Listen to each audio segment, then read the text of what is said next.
Will the marshals now please escort to the stage members of the family of Imette St. Guillen, upon whom the Master of Arts will be.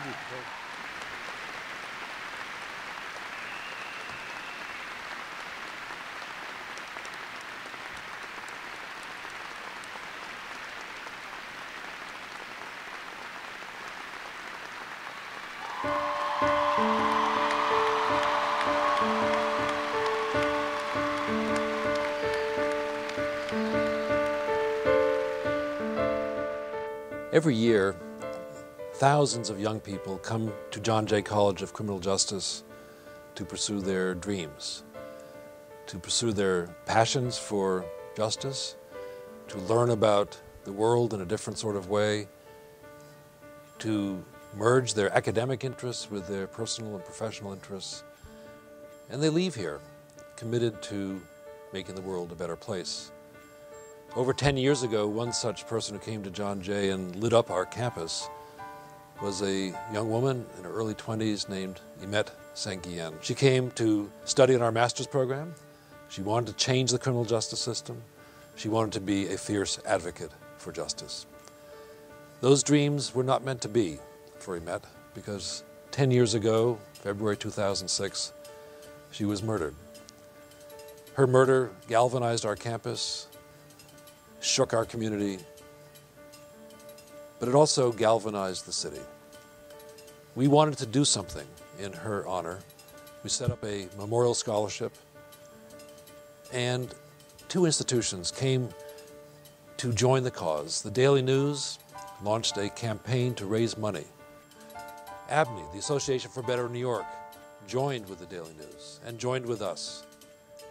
And what we saw was this outpouring of support for a scholarship that would continue her memory, continue her work. We raised over $300,000. And so today, we now every year award the Imette St. Guillen Scholarship to a student in her program, the Masters in Criminal Justice, to help them continue their studies, but also to help them understand what she wanted to do and why they were working for justice in her honor. The scholarship allowed for me to intern with the National Network for a year rather than a few short months, where I learned a great deal of information that just could not be learned from textbooks. This real-world experience enabled me to learn more about the cities around the country and the criminal justice issues they all individually face on a daily basis. Even after graduation, that internship has impacted my life, as it has helped me gain employment within the field of criminal justice. I work with a nonprofit national organization called Center for Employment Opportunities, and we provide employment services for men and women on probation and parole or with criminal justice involvement.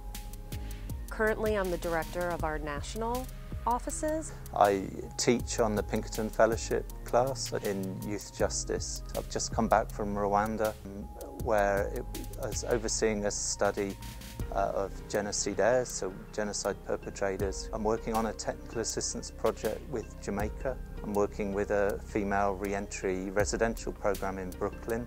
So I think that receiving the scholarship it kick-started my career and kind of really solidified my passion for working in justice settings. So I work for the Manhattan District Attorney's Office as a prosecutor, so it helped me finish my degree here at John Jay. It's what catapulted me into where I am now, which is exactly where I wanted to be.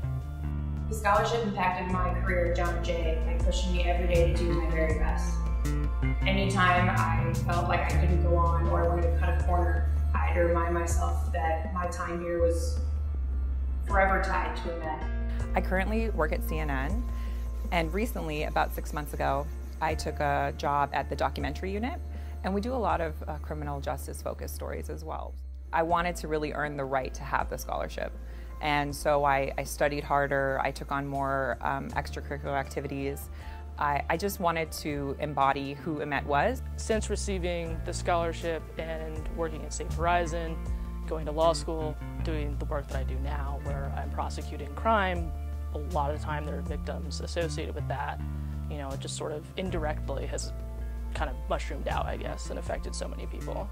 And I'm just one of the recipients. In a way, the scholarship kind of brought me full circle and served as a reminder to me that there's a need to take a holistic view when we're approaching criminal justice issues and both dealing with the aftermath of it.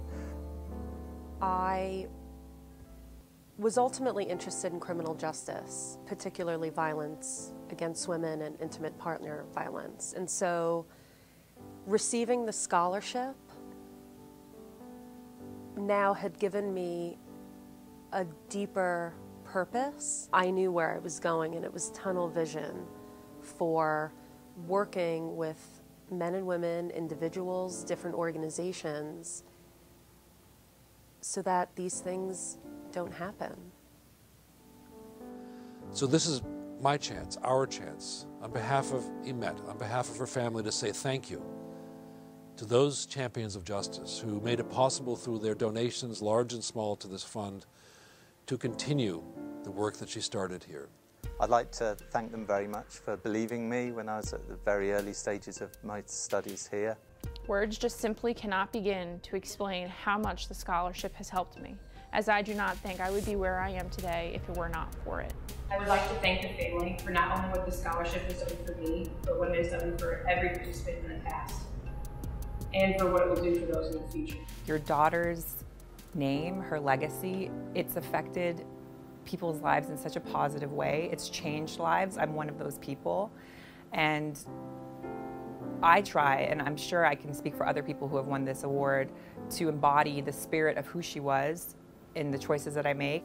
10 years ago, if their intention was to set up a scholarship to honor Imette, honor her life in a way that her legacy continued, they've succeeded. And they've succeeded not just because of recipients like myself or the others that have followed.